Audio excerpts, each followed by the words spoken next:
Uh, just the usual, guys. Just beautiful day, good week of practice.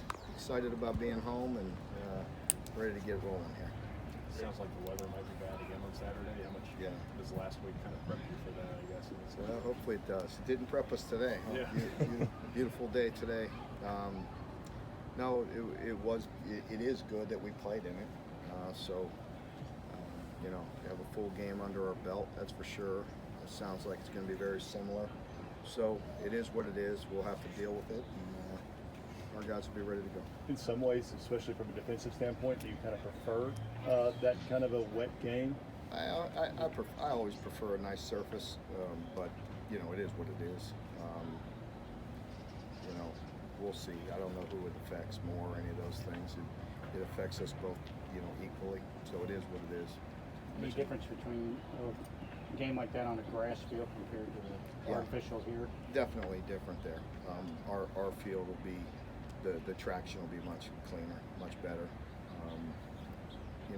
How it affects, the ball, it's still going to affect that, but the footing will be much better. You mentioned JJ and Jared might get extended looks this week. How did they kind of respond to that? Yeah, JJ, Jared, and KD, they're all, we've been working them in and getting them ready. You'll see. We'll see. You never can tell how the reps are going to go during the game. But they had a good week of preparation. They're getting better, and that's the key. Has Xavier responded? You kind of brought him up Monday. Has that been something he's taken to heart? He is. He's getting better.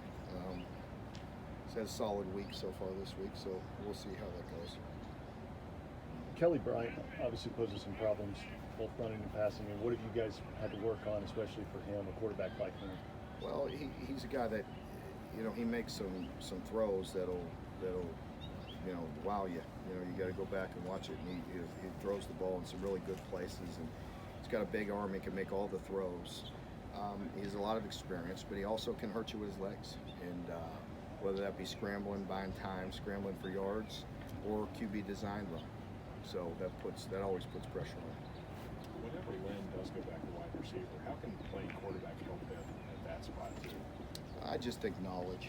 I think when he's playing quarterback and maybe a receiver doesn't run the route that he's anticipating, I think that is the way that can help him, and where how much those guys need to be on the same page. I talked to a few guys this week about blocking for Lynn and how that's a lot different than have you seen that? Just talk with him about because that's tough. The scrambling obviously helps in some way. It is, and I think as we get more reps under our belt, if that happens this week, we'll see. But the O-linemen have to trust the fact that Lynn can make some people miss as well. So he's definitely going to extend some plays when he's at quarterback. Eddie Grant talked the other day about working Chris Rodriguez in more and kind of making that a three-man rotation. Is that kind of the direction you guys are headed with that? Yeah, Chris has been getting better and better and gives us a different dynamic back there, and he's been running good, so he'll get some reps again. How difficult is it to prepare for a guy like Alberto? I can't pronounce the last name, but they're big tight end. Yeah. You just need to say Albert. Yeah, exactly. He's one of those guys. He's good enough. He could go by one name. He's a really good football player. Just big, strong. You can see he loves to play, creates space, makes competitive catches. So he's a good player. With Missouri having their struggles away from home this year and then the potential of the rain and all that, how important will it be for the fans to show up and make this a home environment? Yeah, it is. When you asked me that question earlier, I actually thought of that with us, it's no big deal, but for the fans, I would like a nice day, so greatly appreciate them coming, and it's not easy, as I always mention. I know the difficulties getting in and out of this stadium, and especially in the rain, so it's a big deal, and we need them here. Appreciate them coming. How long with Stanley? How long has that been an ongoing conversation, or is that this week? No, Stanley. I love Stanley and wish him the best. You can tell. I have nothing but good things for Stanley and wish him the best. He's been in a tough spot here, just with playing, and he's behind and buried on the depth chart, and so this is a great example of where the portal is a good thing. I mean, I'll support him, and you know, hopefully he'll get immediate eligibility if he can. Or, you know, I wish him nothing but the best and want him to be successful. He's been really good here and done what he can do. So I think, you know, we tried to get him in on some special teams, and you know, we had a tough play last week with him in there, and maybe that was the last straw because we'd moved some other guys in there. But again, I just appreciate him, and it's a win-win. You know, we want him to be successful, and we need numbers bad.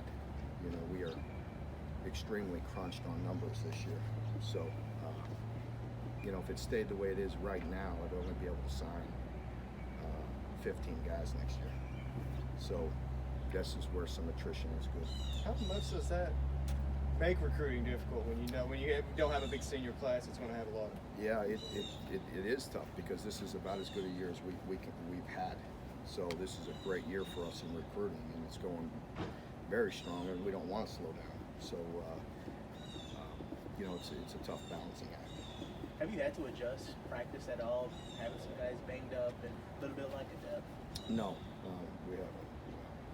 Got enough depth and bringing some younger guys along, and even maybe some guys that are redshirt, but getting them involved with the twos, but we haven't had to alter anything.